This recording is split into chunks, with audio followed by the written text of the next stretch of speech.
Dunia ni adalah alat untuk menuju kepada akhirat. Dan seimbang tu kena faham istilah seimbang tu macam mana. Seimbang ni kita kena faham betul-betul. Kan ada kata-kata kejarlah dunia. Kejarlah dunia, carilah dunia seperti kita nak hidup 1000 tahun lagi. Dan kejarlah akhirat seperti kita nak mati esok. Situ kena faham yang tu, apa yang dimaksudkan dengan tu. Ramai yang salah faham. Jadi dia seimbangkan dengan timbangan yang sama banyak, kan? Maksudnya kena cari harta sungguh-sungguh. Kena cari akhirat sungguh-sungguh. Sungguh-sungguh tu macam mana? Kita kena faham. Sungguh-sungguh tu kena letak pemberat yang betul. Sebab kita kat dunia ni, kita hidup paling lama 60 tahun, 70 tahun, 80 tahun, paling lama 100 tahun. Kan? Tapi ke akhirat ni kita hidup untuk selama-lamanya. Kita kat dunia ni ibarat satu perjalanan panjang. Kita berhenti di sebuah pokok, kita rehat sekejap, hilangkan penat lelah kita. Itulah dunia. Jadi perjalanan kita ni daripada alam roh kepada alam rahim, kepada alam dunia, dan sekarang kita berada di alam dunia untuk lebih kurang 60 tahun, 70 tahun, kan? Kemudian kita akan duduk di alam barzah, entah berapa ratus tahun kita tak tahu.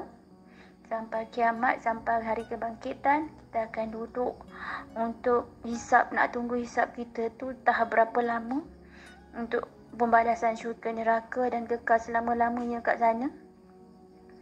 Jadi kita kena faham timbangan kesungguhan tu macam mana. Jadi setengah orang ambil fahaman yang salah. Dia kata kena sama banyak. Dunia 50%, akhirat 50%. Itu adalah tak benar. Sebab kita kena letak peratusan tu, kita kena tengok masa, kan. Macam kita lah, kan. Bekal untuk kita sehari takkan bekal sama bekalan makanan untuk 60 tahun kita nak hidup, kan. Katalah kita stok makanan untuk sehari. Paling-paling kita boleh makan sehari 2-3 kali sehari je nasi, kan. Tapi kalau kita nak hidup sampai 70 tahun umur kita, katalah kita mati umur 70, kan. Beras kita guna untuk sehari katalah 2 pot, kan. Untuk anak kita, anak bini, kan. Lepas tu takkanlah 70 tahun kita guna 2 pot juga. Jadi kita kena darab lah. Jadi anggaran kita nak buat timbangan dunia dan akhirat tu, kita kena buat perkadaran macam tu. Maksudnya kita sementara aja. Jadi kita cari dunia pada kadar yang untuk sementara sajalah. Jadi kalau kita nak kejar dunia, ibarat kita hidup 100 tahun, 1000 tahun tu, kita kena faham 1000 tahun tu pemberat dia macam mana. Kalau dunia ni 1000 tahun, akhirat ni tempat yang kekal selama-lama-lamanya. Sedangkan kita kat dunia tak sampai 1000 tahun pun, 100 tahun pun belum tentu kita boleh hidup, kan. Jadi kita kena faham bahawasanya dunia ni hanya tempat diuji dan penat lelah kita. Ibarat kita berjalan dari satu jarak ke satu jarak. Contohlah SB dari Kelantan, kan, nak pergi KL. Ibarat SB dunia ni ibarat wakaf-wakaf saja tempat. Rehat sekejap dekat RNR Bentong contoh, kan.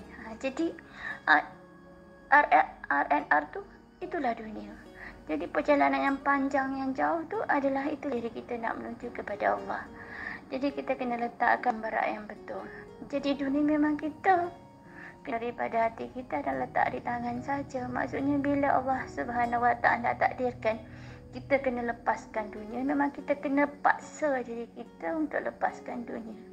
Kan contoh, kan, Allah bagi pinjam pangkat, harta benda, kekayaan, rupa paras, pengaruh, kawan-kawan. Tiba-tiba Allah Ta'ala tarik kita. Tiba-tiba kita jadi sakit, kawan-kawan jauhi kita. Tiba-tiba kita miskin, semua family kita pulaukan kita. Alih-alih kita sendiri juga. Sebenarnya kita tak pernah sendiri. Sebab Allah Subhanahu Wa Ta'ala tak pernah tinggalkan kita. Jadi kita kena fahamlah bahawasanya sebaik-baik cinta adalah yang tak pernah tinggalkan kita, iaitu Allah Subhanahu Wa Taala.